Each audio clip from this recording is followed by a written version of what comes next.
मित्रों नमस्कार, मेरा नाम है राजेंद्र प्रताप सिंह और आप देख रहे हैं YouTube channel view point with Rajendra. प्रस्तुत है दैनिक रोजगार डायरी और आज तारीख है 2 दिसंबर 2023। मित्रों एक जरूरी सूचना, मेरी नई किताब टीजीटी पीजीटी कला के लिए कला प्रैक्टिस सेट छप कर आ गई है और किताबों की दुकानों पर उपलब्ध है।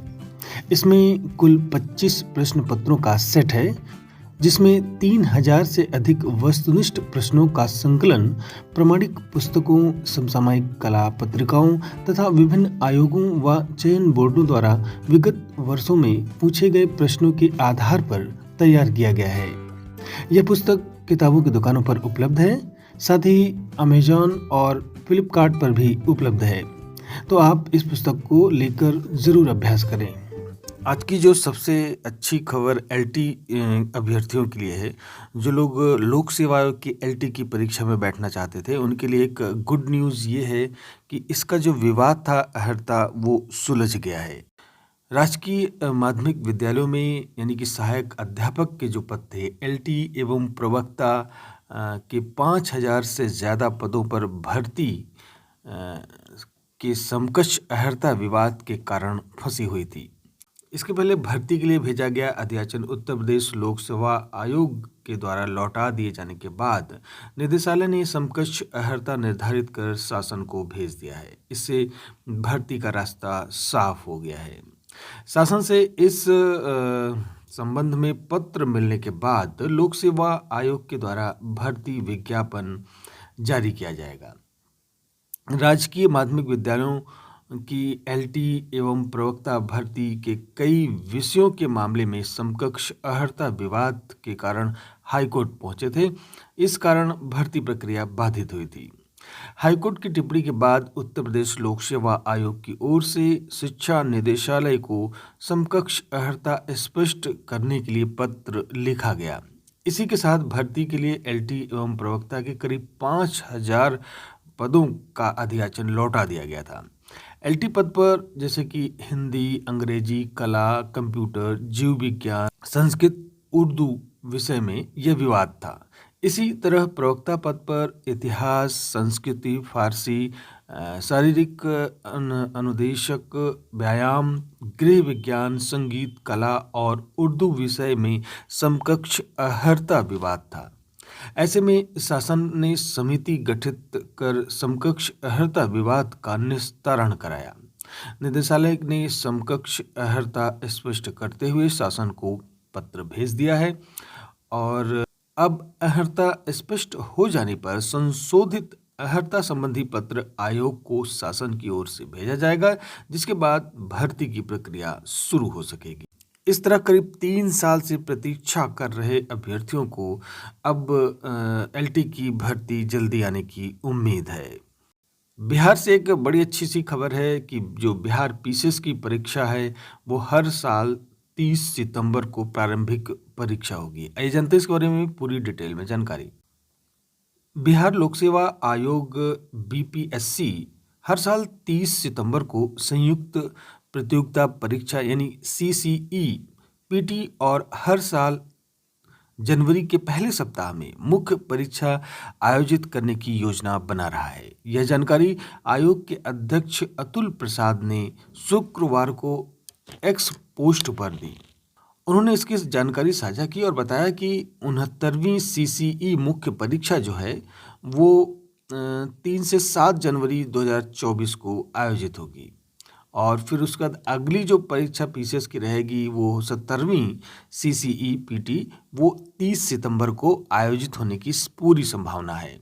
इसके अलावा शिक्षक भर्ती भी हर साल अगस्त के आखिरी सप्ताह में आयोजित होने की संभावना है। आयोग परीक्षा कैलेंडर के अनुसार ही परीक्षा कराने की योजनाओं पर काम कर रहा है। बीपीएससी की कोशिश होगी कि परीक्षा समय पर हो और रिजल्ट भी समय पर जारी किया जाए ताकि अभ्यर्थियों को समय पर नौकरी मिल सके। आयोग की ओर से देश की सबसे बड़ी शिक्षक नियुक्ति परीक्षा का रिजल्ट 60 दिनों के अंदर जारी कर दिया गया। वहीं दूसरे चरण की परीक्षा भी 7 दिसंबर से 15 दिसंबर तक कराकर रिजल्ट नए साल के पहले व नए साल की शुरुआत में जारी कर दिया जाएगा। इसकी घोषणा आयोग ने पहले ही कर दी थी। इसी के साथ बिहार में 75% आरक्षण का जो विवाद कोर्ट में गया था, उसमें हाई कोर्ट ने इस पर रोक से इनकार कर दिया। बिहार में 75% आरक्षण के कानून पर हाई कोर्ट ने रोक लगाने से इनकार कर दिया है। राज्य में आरक्षण का दायरा बढ़ाए जाने को लेकर बनाए गए अधिनियम पर शुक्रवार को हाई कोर्ट ने सुनवाई की और कोर्ट ने राज्य सरकार को 12 जनवरी तक नए आरक्षण प्रावधानों पर जवाब हलफनामा दायर करने का आदेश दिया। वहीं इस कानून पर रोक लगाने के अनुरोध को सिरे से खारिज कर दिया है। मुख्य न्यायाधीश न्यायमूर्ति विनोद चंदन और न्यायमूर्ति राजीव राय की खंडपीठ ने गौरव कुमार की ओर से दायर लोकहित याचिका पर सुनवाई की। आवेदक की ओर से कोर्ट को बताया गया कि मौलिक अधिकारों का उल्लंघन कर आरक्षण का दायरा राज्य में बढ़ा दिया गया है। नए कानून के लागू होने के बाद आरक्षण का दायरा 75% के ऊपर चला गया है। उनका कहना था कि जाति आधारित सर्वे की रिपोर्ट आने के बाद राज्य सरकार ने आरक्षण का दायरा बढ़ाने का निर्णय लिया और शीतकालीन सत्र में 9 नवंबर को विधानमंडल के दोनों सदनों ने नए कानून को पारित कर दिया। इसके बाद राज्यपाल राजेंद्र विश्वनाथ अर्लेकर ने 18 नवंबर को अपनी सहमति प्रदान की और 21 नवंबर को बिहार गजट में नए आरक्षण कानून को प्रकाशित किया गया। उन्होंने बिहार आरक्षण यानी कि अनुसूचित जाति, अनुसूचित जनजाति व अन्य पिछड़ी जाति संशोधन अधिनियम 2023 और बिहार शिक्षण संस्थानों में प्रवेश आरक्षण अधिनियम 2023 पर अंतरिम राहत देने का भी आग्रह कोर्ट से किया। बिहार से ही एक और खबर है कि बिहार में एक विशेष विद्यालयों के अध्यापकों का चयन के लिए जो है वैकेंसी निकाली गई है। तो ये आवेदन 2 दिसंबर यानी आज से शुरू हो गया है और ये प्राथमिक और माध्यमिक विद्यालयों में मिलाकर 7,279 रिक्त पदों के लिए परीक्षा ली जाएगी। इसमें कक्षा 1 से 5वीं तक के लिए 5,534 पद हैं और कक्षा 6 से 8 के लिए 1,745 पद हैं। ऑनलाइन आवेदन बोर्ड की वेबसाइट bsebstet.com पर उपलब्ध है और इसकी जो परीक्षा होगी उसमें 30 अंकों के लिए 30 प्रश्न पूछे जाएंगे।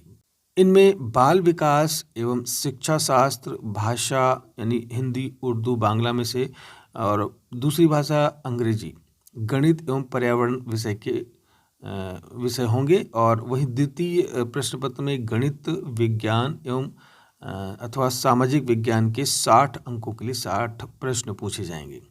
बाल विकास एवं शिक्षा शास्त्र भाषा एक अनिवार्य हिंदी, उर्दू, बांग्ला में से और भाषा 2 अनिवार्य यानी कि अंग्रेजी, हिंदी, उर्दू, बांग्ला, संस्कृत में से 30 अंकों के 30 प्रश्न होंगे। उत्तर प्रदेश में ग्राम विकास विभाग व ग्रामीण अभियंत्रण विभाग में रिक्त करीब 3500 पदों पर शीघ्र भर्ती की प्रक्रिया शुरू होगी। यानी मनरेगा, SRLM व अन्य संस्थाओं में आउटसोर्सिंग व संविदा के माध्यम से 32,000 कार्मिक रखे जाएंगे। तो फिर आज बस इतना ही। प्लीज़ चैनल को सब्सक्राइब जरूर कर लीजिए ताकि लगातार आपको अपडेट्स मिले। कल फिर मिलते हैं रोजगार समाचार के नए अंक में। नमस्कार।